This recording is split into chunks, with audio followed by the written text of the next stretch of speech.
আমি বিশেষকৈ যোৱা 25/8/2024 তাৰিখে গোৰ্খা ছাত্ৰ সন্থা ধেমাজি জিলা সমিতিয়ে এটা বিশেষভাৱে আমাৰ ব্যক্তিগত নিউজত আমাৰ গোৰ্খা ভাষাত এটা নিউজ আমি প্ৰচাৰ কৰিছিলোঁ। সেই নিউজ প্ৰচাৰ কৰোঁতে আমাৰ ধেমাজি জিলা সমিতি গোৰ্খা ছাত্ৰ সন্থাৰ আইনী উপদেষ্টা ৰাজু চেত্ৰী ডাঙৰীয়াই আমাৰ গোৰ্খা জনগোষ্ঠীটোক লৈ বিভিন্ন সমস্যা বিভিন্ন বিপাঙত কিছুমান লোকে ঠেলি আছিলে। সেই বিষয়বোৰ লৈ পিনে আমি গোৰ্খা ছাত্ৰ সন্থা ধেমাজি জিলাৰ সমিতিৰ হৈ এখনি আমি প্ৰেছ বিবৃতি দিছিলোঁ। বিবৃতিত কোৱা হৈছিলে যে গোৰ্খা জনমানসক যাতে বিপথে পৰিচালিত নকৰিবৰ কাৰণে কিছুমান আমাৰ অভিজ্ঞ ব্যক্তিসকলক সকিয়নি দিয়া হৈছিলে। তাৰ প্ৰতি উত্তৰ স্বৰূপে যোৱা ইংৰাজী 26/8/2024 তাৰিখে আমি এটা নিউজ চেনেলত দেখিবলৈ পালোঁ যে চিলাপথাৰ স্থিত এই আমাৰ চিলাপথাৰ জনজাতি মঞ্চ বুলি এটা মঞ্চ আছে। সেই মঞ্চৰ দ্বাৰা আমাৰ তিলক ফুকন নামৰ এজন কংগ্ৰেছী নেতা কংগ্ৰেছী বিধায়কজনে এটা মন্তব্য প্ৰকাশ কৰিছে যে গোৰ্খা ছাত্ৰ সন্থা বেপাৰী বুলি। আপোনালোকৰ আগতে এই মন্তব্যটো আমি শুনাব বিচাৰিছোঁ। সৰ্বপ্ৰথমে এই মন্তব্যটো শুনি লওক। গোৰ্খা ছাত্ৰ সন্থাৰ আইনী কুকৰ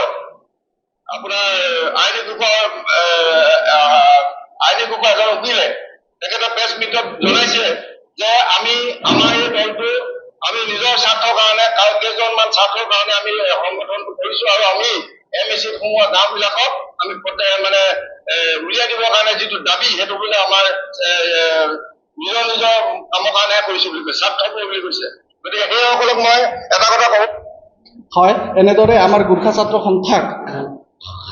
ছাত্ৰ সন্থাৰ আইনী উপদেষ্টাক এনেদৰে পাৰ্চনেলি এটেক কৰিবলৈ তেখেত কোন? আজি তিলক ফুকন কোন হয়? গোৰ্খা জাতিৰ অভিভাৱক নেকি? তেনেদৰে গোৰ্খা জাতিক আজি গোৰ্খা ছাত্ৰ সন্থাই আমাৰ গোৰ্খা জাতিটোক বেচি পিনি টকা কেইলাখমান টকাৰ কাৰণে ঠিকা টুকুলি কৰি আজি গোৰ্খা জাতিটোক বেচিছে বুলি এনেকুৱা ধৰণৰ অপশব্দবোৰ ব্যৱহাৰ কৰিছে। তেখেতক আমি সকীয়াই দিবলৈ বিচাৰিছোঁ। তেখেতে বাৰে বাৰে ঠিকাৰ কথা কৈ আছে যে 4-5 লাখ টকাৰ ঠিকাত বিক্ৰী হৈ পিনে আমাৰ সমাজখনক আমি বিক্ৰী কৰিবলৈ বিচাৰি আছোঁ বুলি। তেখেতৰ মানসিকতা সঁচাকৈ ঠিকা কৰা মানসিকতা। তেখেতলোকে ঠিকা টুকুলি বেছিকৈ কৰি থাকে কাৰণে তেখেতলোকৰ মুখত এইবোৰ কথা ফুটি আছে। আমি তিলক ফুকন ডাঙৰীয়াক স্পষ্ট ৰূপত ক'ব বিচাৰিছোঁ যে আপুনি গোৰ্খা ছাত্ৰ সন্থাৰ ইতিহাস নজনাকৈ এনেধৰণৰ বিৰূপ মন্তব্য প্ৰকাশ নকৰিবৰ কাৰণে আমি ইয়াৰ পৰাই সকিয়নি দিছোঁ। আৰু আপোনাক আমি স্পষ্ট ভাষাৰে কৈছোঁ, আপুনি যেতিয়ালৈকে গোৰ্খা ছাত্ৰ সন্থাৰ ইতিহাস নাজানে, আপুনি জানে নেকি গোৰ্খা ছাত্ৰ সন্থাই আজি অসমত বসবাস কৰা 25 লাখ গোৰ্খা জনগোষ্ঠীক প্ৰতিনিধিত্ব কৰে আৰু ধেমাজি জিলাত বসবাস কৰা প্ৰায় 16টা আঞ্চলিক সমিতি আছে। 16টা আঞ্চলিক সমিতিত আপোনাৰ এতিয়াও আমাৰ প্ৰায় 10,000 মান আমাৰ ছাত্ৰ কৰ্মীসকলে যোগ হৈ পিনে আজিলৈকে জন্মলগ্নৰ পৰা আজি 50টা বছৰ গোৰ্খা জাতিৰ সৰ্বাংগীন উন্নতি আৰু বিকাশৰ কাৰণে কাম কৰি গৈছে। আৰু আপুনি এনেধৰণৰ কথা কোৱাটো আমি সঁচাকৈ গোৰ্খা ছাত্ৰ সন্থাই আপোনাৰ যিটো বক্তব্য তাক গৰিহণা দিছোঁ। আৰু আমি আপোনাক স্পষ্ট ৰূপত ক'ব বিচাৰিছোঁ, যিটো তথ্য আপুনি তথ্যহীনভাৱে যিটো গোৰ্খা ছাত্ৰ সন্থাই যে গোৰ্খা জনগোষ্ঠীটোক বিক্ৰী কৰিছে বুলি আপুনি কৈছে, সেই কথাটোৰ সঠিক উত্তৰ আপুনি দিব লাগিব।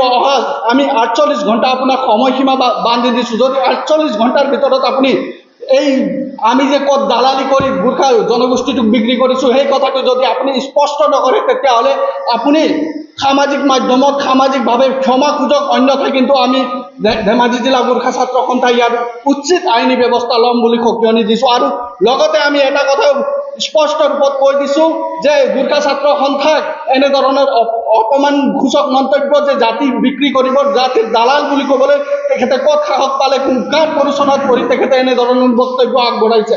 আমি আকৌ এবাৰ পুনৰ কৈছোঁ, যদি তেখেতে 48 ঘণ্টাৰ ভিতৰত আমাৰ সম্পূৰ্ণ তথ্য দাঙি নধৰে, তেতিয়াহ'লে কিন্তু আমি গোৰ্খা ছাত্ৰ সন্থাই বিহিত ব্যৱস্থা ল'বলৈ আমি প্ৰস্তুত থাকিম।